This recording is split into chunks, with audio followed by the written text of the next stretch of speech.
orang yang lo gue baina wa bainallah, ya kan, lakum dinukum waliyadin. Ini interpretasi yang salah.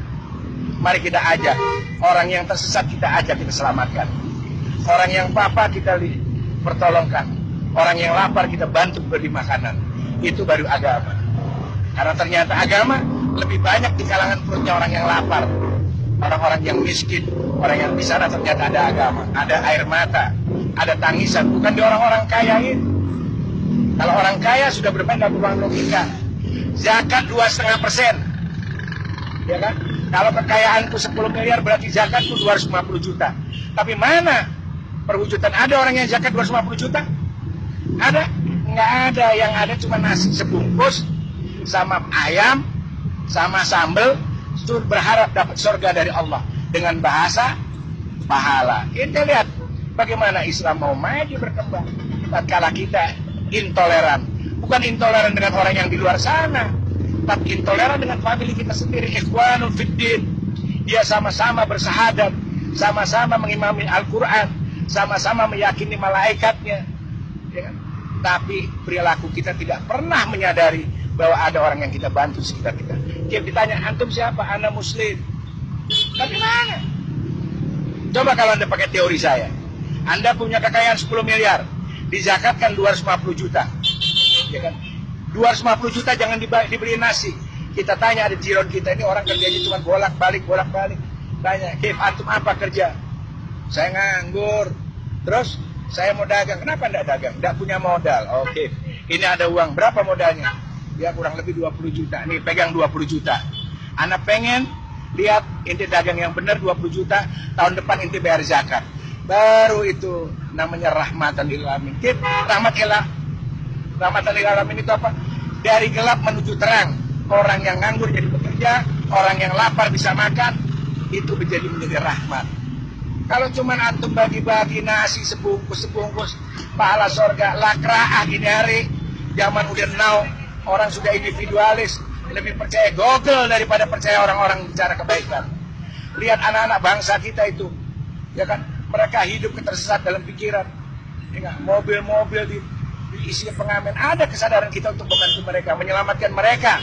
Minimal jangan selamatin akhirat dah, dunianya dulu selamatin, ya kan, insya Allah akhiratnya nanti. Kan nggak ada.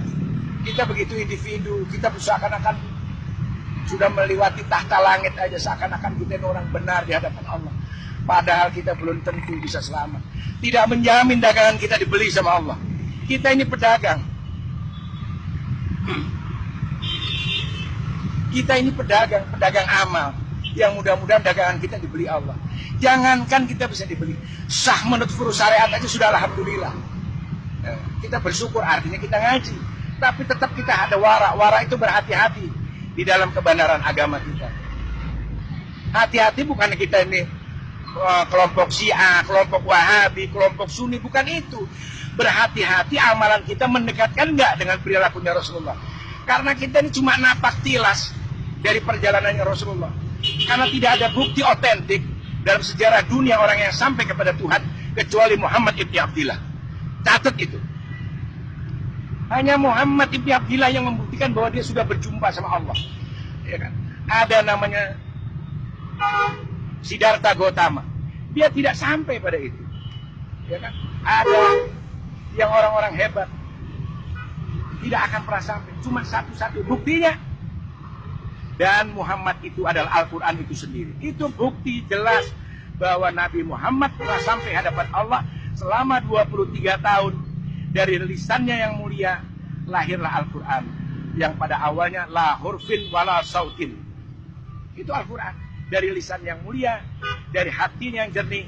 Kenapa? 23 tahun itu bukan waktu yang sedikit. Kalau ente sudah mikirin fulus, mikiran dunia, pengen punya mobil mewah, tapi Rasulullah steril dari pemikiran itu, sehingga Al-Quran itu murni dan menjadi penuntun umat sampai hari ini, dari dunia sampai akhirat. Makanya Al-Quran itu wasifa, wadawa, apa lagi? Wadu'a. Itu karena kejadian hati Rasulullah.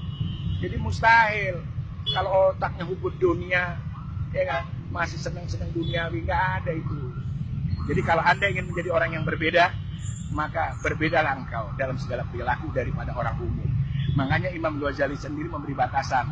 Ada kelasnya awam, ada kelasnya khos, ada khos bil khos. Ternyata khos bil khos itu awam itu adalah pola pikir, mindset cara berpikir kita. Maka di dalam ajaran agama lain juga ada. Namanya kasta, ada Brahma, ada Sudra, ada Waisya. Ternyata itu cara berpikir. Seorang Brahmana tidak mungkin berpikir cara Sudra. Orang yang khos tidak akan berpikir cara orang awam. Jadi cara berpikir bukan status sosial. Nah, boleh jadi ente jadi orang tajir, dunia di tangan ente. Tapi kelas ente tetap orang awam. Makanya jangan heran banyak orang bahlul yang nggak pantas tajir dia tajir. Nah, itu kelas. Jadi ingat bahwa khos adalah cara berpikir. Jadi orang yang cara berpikirnya intelektual, berbudaya, berkultur, bermartabat, dia akan menempatkan segala sesuatunya pada nilai-nilai terhormat. Tapi kalau antum memang orang rendahan, walaupun anda di pinggir jalan, ditaruh di istana sekalipun tetap anda rendah dalam berbudaya dan berkultur. Tapi kalau anda memang orang yang punya kelas, walaupun anda di pinggir jalan, tetap anda seperti mutiara di dalam lumpur, indah adanya. Assalamualaikum.